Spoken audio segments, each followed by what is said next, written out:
Bonjour à toutes et à tous et bienvenue dans cette nouvelle vidéo consacrée encore une fois à l'univers des nouvelles technologies et aujourd'hui plus particulièrement au test d'un matériel, un casque de réalité virtuelle, le Valve Index, qui est donc le casque de réalité virtuelle conçu par Valve. Donc Valve, c'est le studio qui se trouve entre autres derrière Half-Life et derrière la plateforme Steam.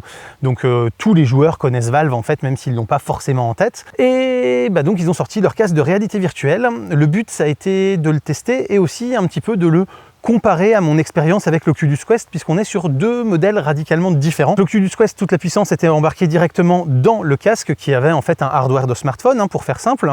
Et donc c'était lui qui faisait à la fois les calculs du graphisme, les affichages et qui se repérait automatiquement dans l'espace avec ses caméras. Alors que là, le choix que Valve a fait pour l'Index, c'est vraiment d'avoir un casque plutôt du type de ce que fait HTC avec son Vive, c'est-à-dire avec des balises que vous allez devoir poser dans votre pièce de jeu et avec un calcul qui est fait par un ordinateur déporté. Ça permet d'avoir des meilleurs graphismes potentiels puisque la puissance de calcul est bien plus importante, donc on peut aller plus chercher le photoréalisme et la qualité d'image. Mais par contre, vous avez un câble, vous avez l'obligation d'avoir une bête de course en termes d'ordinateur, vous êtes obligé donc de positionner ces balises dans votre pièce pour pouvoir jouer et que le casque se repère. Et donc le but, ça va être de vous faire un petit peu découvrir mon ressenti et celui de 3 autres personnes qui l'ont testé pour que vous puissiez un petit peu vous faire un avis pour voir si ce type de casque est intéressant pour vous ou pas, si vous souhaitez passer à la réalité virtuelle. Mais on regarde tout ça en détail juste après l'intro.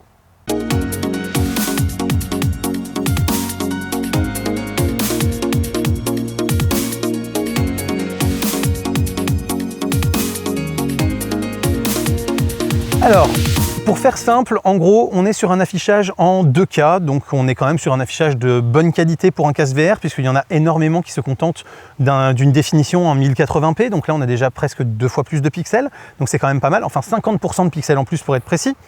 On est en plus sur un casque qui a quand même un champ de vision assez large. Franchement, on n'a pas trop de sensation de coupe du champ de vision. Alors on n'est pas encore sur un 160 ou 180 degrés sans déformation, où on voit ses mains si elles sont placées ici, mais on a quand même un champ de vision suffisamment large pour apprécier des scènes en réalité virtuelle, apprécier des scènes de jeu, etc. sans aucun souci. La qualité d'image est bonne, clairement, mais on n'est pas sur une révolution. Ça va faire 5 jours que je l'ai. Au niveau de la qualité du casque, moi j'en suis très content. L'image est très belle. Après, en fonction des jeux, du coup, ça va être variable. Tu sens qu'il y a des jeux comme The Lab Alyx, où l'image elle est impeccable. C'est calibré pour ce type d'écran et tout ça. Et Elite Dangerous, où l'image elle est très belle, mais on voit un énorme effet d'escalier sur ce qu'il y a au loin. La qualité d'image est franchement très bonne. Alors, j'ai pas de point de comparaison parce que je n'ai pas testé vraiment d'autres casques de réalité virtuelle, mais très immersif. Moi, j'ai pas vu de défauts ou autre. Peut-être que sur certains jeux, parce que j'ai pas testé non plus pléthore de jeux, sur certains jeux, ça se ressent peut-être plus, mais en tout cas, sur ce que j'ai pu tester, c'était une très bonne qualité d'image, largement suffisant pour pouvoir jouer et être vraiment dans le jeu et sans être gêné à ce niveau-là. Ce n'est pas difficile de regarder longtemps, de rester longtemps avec le casque devant les yeux. On a un effet de grille qui est plutôt limité, puisque la définition aidant, en fait, les grilles sont beaucoup plus fines et on les oublie assez vite. Mais ça, force est de constater que si on n'y prête pas vraiment attention, dans tous les casques de réalité virtuelle un peu dignes de ce nom, même avec des définitions plus faibles, on oublie assez vite l'effet de grille pour vraiment être dans l'action et dans l'immersion. Oui, on le voit l'effet de grille. Mais au final, avec les activités qu'on a avec ce casque, l'effet de grille, on l'oublie. Avec une bonne bécane, on a une image vraiment tip-top. La stéréoscopie est plutôt bien faite et en termes de confort, on a quelque chose qui est plutôt pas mal. On a quelque chose qui tient bien sur la tête, qui a des coussinets qui sont plutôt confortables. Il est plus léger qu'un HTC Vive. Niveau confort du port du casque, moi je l'ai trouvé bien. Cette semaine, quand j'ai joué, il faisait un peu chaud. J'avais les yeux un peu secs. Après, on était un peu dans des conditions particulières là. Si vous nous regardez à un autre moment, là on est en plein mois d'août avec des périodes où il fait plus de 30 degrés et du coup chez moi il fait chaud. Alors, on fait son fitness là du coup, pas de souci. On peut faire des heures et des heures sans être véritablement gêné de se dire j'en ai marre, il faut que je fasse une pause. En termes d'ergonomie et de confort, il est très très bon par rapport au HTC Vive. Le son est très bon. Le fait d'avoir les 2 écouteurs qui ne sont pas, qui englobent pas l'oreille, mais qui sont un tout petit peu éloignés, c'est très bien. Ça permet aussi de pouvoir interagir avec, si jamais il y a d'autres personnes dans la salle. La qualité du son, j'ai trouvé très bonne. Franchement, le casque à ce niveau-là est vraiment sympa.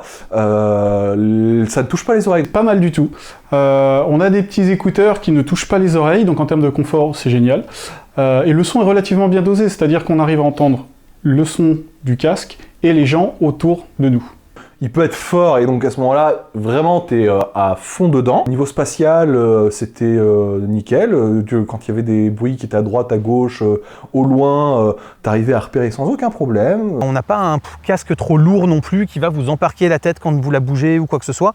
Donc on est sur quelque chose qui est plutôt réussi, en sachant que très sincèrement, le système de serrage de la sangle de la tête, aussi bien sur le dessus qu'à l'arrière, c'est clairement le même système de serrage que le HTC Vive. Voilà, c'est presque un copier-coller. La molette est juste un peu plus petite, mais à part ça, c'est un copier-coller parfait. En termes de jouabilité et de latence, j'ai trouvé qu'il était plutôt très bon, très réactif. On n'a pas de sensation justement de latence quand on bouge les contrôleurs, ça bouge immédiatement dans le jeu, et ça c'est plutôt une bonne chose. Très bien. Il n'y a pas de lag entre l'image et la sensation qu'on a avec les manettes dans les mains. Le retard à l'image est quasi inexistant. La précision est très bonne. Clairement, on le voit avec les jeux de la catapulte ou du château fort. La réactivité, elle est nickel. On ne sent pas du tout tant de latence. La précision, en tout cas là, de l'installation que j'ai fait chez moi, ça a l'air en tout cas assez bien fait pour que tout soit bien reconnu, que les mouvements soient quasi instantanés. Il y a toujours un léger temps de latence, mais on ne s'en aperçoit pas. Alors, réactif, alors que ce soit le mouvement de la tête, qui suit nickel sans aucun problème, j'ai pas perçu de lag ou autre. En tant que je suis un néophyte, je suis pas spécialiste non plus, j'ai pas perçu de lag. Je veux dire, pour quelqu'un qui joue de manière normale, il ne percevra pas de soucis à ce niveau-là. Au niveau des manettes, ça suit extrêmement bien le mouvement. Et chose très sympa aussi, c'est que les mains, en fait, quand on les ouvre et qu'on les ferme, eh bien, elles sont retranscrites par la manette et on n'est pas obligé justement d'appuyer sur un bouton ou d'appuyer sur une gâchette pour saisir un objet. On va juste aller le saisir naturellement parce que en fait les contrôleurs ont été développés d'une façon qui fait qu'ils enserrent votre main même quand elle est ouverte, et donc toute la préhension que vous allez faire autour de la poignée en fait peut être retranscrite dans le jeu avec du tracking de vos doigts. Et ça c'est plutôt sympa parce que ça devient très naturel, parce que par exemple si vous voulez saisir quelque chose, vous serrez naturellement la main autour de la poignée de la manette et ça va serrer votre main dans l'objet dans le jeu, autour de l'objet dans le jeu. Donc c'est vraiment ultra naturel, ultra fluide, ultra intuitif. Et à ce niveau-là, je trouve que Valve a fait vraiment un excellent travail sur le sujet, même si tous les doigts ne sont pas forcément bien retranscrits. Par exemple, la main d'Aurélien était très bien détectée. La mienne, j'avais toujours un doigt qui buguait, parce qu'en fait, il en détectait 4 à cause de mes grosses paluches. Il y a peut-être un travail à faire de ce côté-là pour bien calibrer toutes les mains et qu'elles se calibrent surtout automatiquement dès qu'on prend la poignée et que ça détecte bien l'ensemble des doigts. Mais globalement, après, ça n'a pas été gênant puisque quand je fermais la main, au pire, j'avais un doigt qui restait debout comme ça, mais ça prenait bien quand même l'objet, ça le tenait et ça ne gênait pas dans la jouabilité. Enfin, moi, c'est entre autres à cause des manettes et de la qualité de l'écran que j'ai choisi ce casque-là. Parce que les manettes, on peut vraiment ouvrir les mains. Là, on a toujours la manette en main et on a le rendu identique. Alors en détail, j'ai trouvé les manettes franchement nickel, super, avec ce petit côté tactile où en fait sur certains jeux on a la possibilité de prendre les choses. Il suffit juste de tenir la manette comme si on serrait un objet et la main fait la même chose. Il y a vraiment à ce niveau-là, ergonomiquement parlant, c'est vraiment top, c'est très agréable. Très intuitif aussi, il n'y a pas besoin de se prendre la tête, ça vient naturellement. Pour moi, c'est transparent, quoi. En termes de tarifs, on est quand même sur 1 200 €, donc on est sur quelque chose d'assez onéreux, qui n'est pas donné, surtout quand on sait que l'ensemble de la puissance de calcul, elle est déportée dans votre ordinateur, et que cet ordinateur, pour pouvoir faire le taf correctement, puisqu'il va quand même devoir calculer 2 images 2K et jusqu'à 144 Hz, puisque le Valve Index est compatible avec une fréquence de rafraîchissement de 144 Hz pour avoir une fluidité absolument exemplaire. Pour faire ce genre de calcul, il faut quand même une grosse carte graphique. C'est-à-dire que hier, quand on a testé donc chez Aurélien, clairement, on avait certains jeux où malgré une 2070 Super, le GPU était à 100% et on avait quelques saccades. Donc voilà, alors que les graphismes n'étaient pas non plus oufissimes et que c'était pas un jeu de dingue en termes de graphisme. Mais ça veut dire qu'il va falloir quand même une très très grosse machine pour faire tourner un index correctement sur l'ensemble des jeux que vous pourriez vouloir. Je vois pas de différence maintenant, on n'est pas allé chercher la différence, mais ça contribue énormément à la qualité visuelle et au repos oculaire. Autre point négatif, on n'est pas sur une dalle OLED mais sur une dalle LCD. Ça se ressent un petit peu dans la puissance des couleurs, on sent quand même que des couleurs sont un peu plus ternes. Certains diront un peu plus naturelles aussi, puisque des fois l'OLED a tendance à exagérer les couleurs, mais il faut quand même en être conscient quand on achète ce Valve Index. Et on est également sur des contrastes qui, sans être mauvais, sont quand même moins bons que ceux de l'OLED, c'est-à-dire que les noirs sont quand même un peu moins profonds. Et ça se ressent quand même dans le contraste global. Si vous jouez à un jeu vraiment qui doit être dans une ambiance très sombre, très dark, ça peut éventuellement vous déranger parce qu'on se retrouve avec un noir qui est un gris très foncé plus qu'un noir. On sent quand même qu'il y a un peu de luminosité, un peu de rétroéclairage, et ça c'est quand même dommage. Autre petit point de déception quand même, il y a certaines applications qui sont à mon sens incontournables sur un casque VR, qui ne sont pas correctement pris en charge. On a testé par exemple YouTube VR, et clairement l'application n'est pas mise à jour depuis plusieurs mois maintenant. Il y a des énormes bugs qui la rendent absolument inutilisable. Vous avez par exemple un énorme écran noir au milieu de la vidéo, les sphères ne sont pas correctement calibrées, et donc vous vous retrouvez avec des gros décrochages au milieu, avec des images qui ne se mettent pas bien les unes par rapport aux autres, qui ne sont pas bien traquées. Donc déjà, YouTube VR est absolument inutilisable sur un Valve Index. Et si vous allez sur le site de YouTube pour essayer de voir les vidéos en 360, vous vous retrouvez avec la même chose que votre navigateur. Vous êtes obligé d'utiliser le contrôleur pour naviguer. Les mouvements de tête ne sont pas du tout pris en charge. Et ça, c'est quand même dommage. Autre petite chose aussi à savoir, c'est que pour l'instant, les contrôleurs ne sont pas pris en charge dans l'ensemble des jeux. On a par exemple testé hier Elite Dangerous, et avec les contrôleurs de l'index, vous ne pouvez pas contrôler votre vaisseau et votre gameplay. Vous allez être obligé donc de prendre une manette spécifique connectée à l'ordinateur pour pouvoir faire le contrôle du jeu.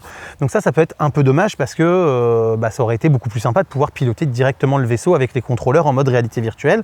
Mais là pour le coup c'est moins la faute de l'index que la faute des développeurs qui n'ont pas encore pris en charge les contrôleurs du Valve Index, sans doute parce que c'est encore trop confidentiel en termes de volume de vente, et donc ça coûterait beaucoup trop cher de redévelopper une prise en charge spécifique pour si peu de joueurs qui pourraient être intéressés. Mais globalement, on a une super qualité d'image, une très bonne netteté. Le taux de rafraîchissement en 144 Hz, c'est quand même un gros plus dans les jeux qui bougent beaucoup. Les jeux de tir, en l'occurrence, par exemple, vous allez avoir un vrai gain sur le sujet.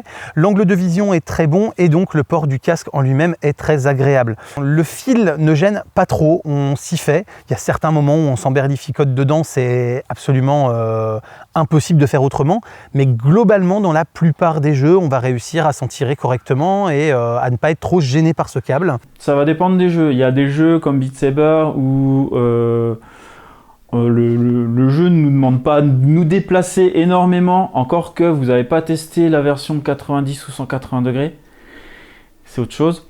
J'ai pu voir ça, mais quand il faut se déplacer un petit peu et qu'on tourne et tout ça, c'est vrai qu'on peut se prendre un peu dans le fil. Alors l'idée ce serait de le fixer au plafond, mais quand tu es tout seul, bon, ça passe. On sent qu'on on s'enroule un peu autour et puis on se détourne.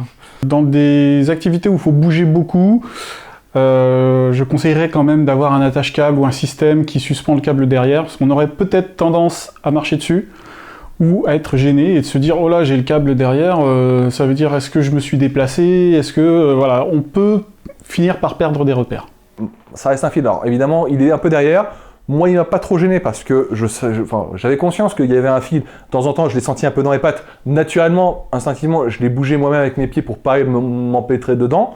À partir du moment où on sait qu'il y a un câble et qu'on y fait un tant soit peu attention, on le sent et il n'y a pas de problème. Après, effectivement, peut-être penser à mettre une attache de câble pour éviter d'être gêné peut être une idée, mais sinon, mis à part cette petite gêne que ça peut occasionner, comme le seul moyen de pouvoir résoudre le problème, c'est d'avoir un casque qui soit sans fil. Au final, on va quand même avoir un très bon confort de jeu entre la conception du casque et son confort une fois posé sur la tête, les contrôleurs qui sont vraiment très intuitifs et très bien foutus, et le câble qui reste quand même suffisamment long en plus pour qu'on ait des bons débattements et qu'on ne soit pas trop facilement gêné.